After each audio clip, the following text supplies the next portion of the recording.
want everything about my house off the internet!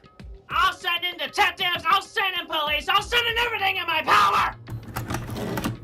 Christian is believed to be the most well-documented person on the internet, but what about the other side of the spectrum? Someone made one of the best-selling consoles ever, but we don't know anything about him. Masato Kuwahara. Have you ever heard of this guy? He worked on the Learn of Pokemon type adventure and the Game Boy camera. But that's just some random Nintendo employee, what's so special about him? He also was the lead developer responsible for the DSi, you know, the sequel to the Nintendo DS, probably the most successful handheld console ever. For a bit of context, a few days ago me and a friend of mine thought about talking about the Game Boy camera creepy faces Easter egg, but someone else already did that. One of our glorious ideas for the video we wanted to make was to contact the developers behind the camera and ask them about it. So, finding out who made the Game Boy camera was a bit difficult, since Nintendo fandom stated the devs were Game Freak and Creatures Inc. And that didn't help, but Wikipedia came in clutch. So, Wikipedia says, initially the Game Boy camera was not well received within Nintendo. However, Masato Kuwahara approached Creatures Inc. regarding the development of the software for the device, which created the project. Now, we thought if we contacted this Kuwahara guy directly we could get an actual real answer. So, a quick Google search for some contact info and... not much to know about him, huh? He isn't really important after all. The Game Boy camera is really fucking old, and who even knows what Pokemon type learn adventure, whatever. No one fucking knows it, okay? So, Nintendo fandom article. Alright, let's see what it says. Masato Kuwahara is a hardware designer for Nintendo. He was hired for Nintendo Research and Engineering. He also was the project leader for Nintendo DSi.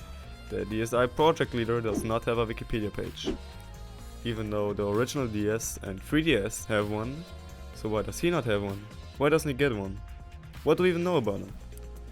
You can go to Google right now and search for Masato Kuwahara, and you'll find these following 5 things. The Nintendo fandom article, which doesn't really have a lot to say about him. A picture of his GDC conference, where he talks about the DSi.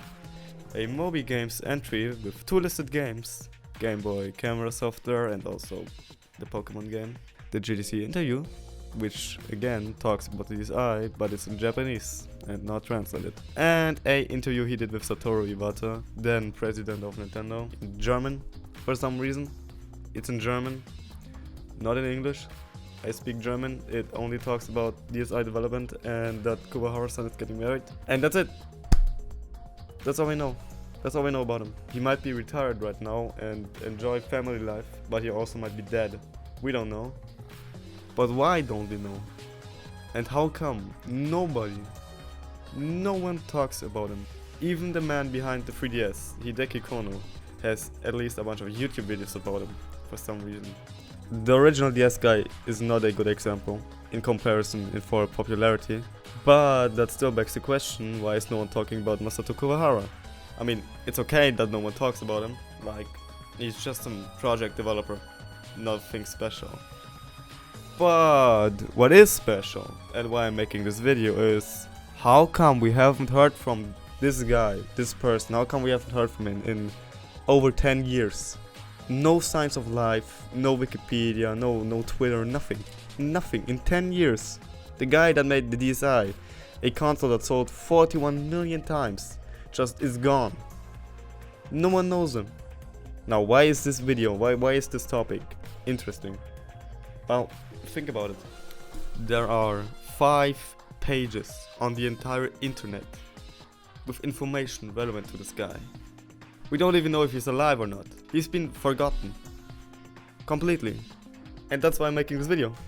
So more people think about this guy, like, who the fuck is Masato Kuwahara? Who's the guy? Like, is he alive? Is he dead?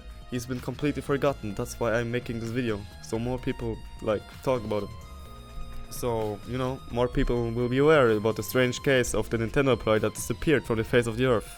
Or maybe I'm just looking way too deep into this and he's completely fine, sitting in some Nintendo office working on the highly acclaimed Game Boy Camera 2. Who knows?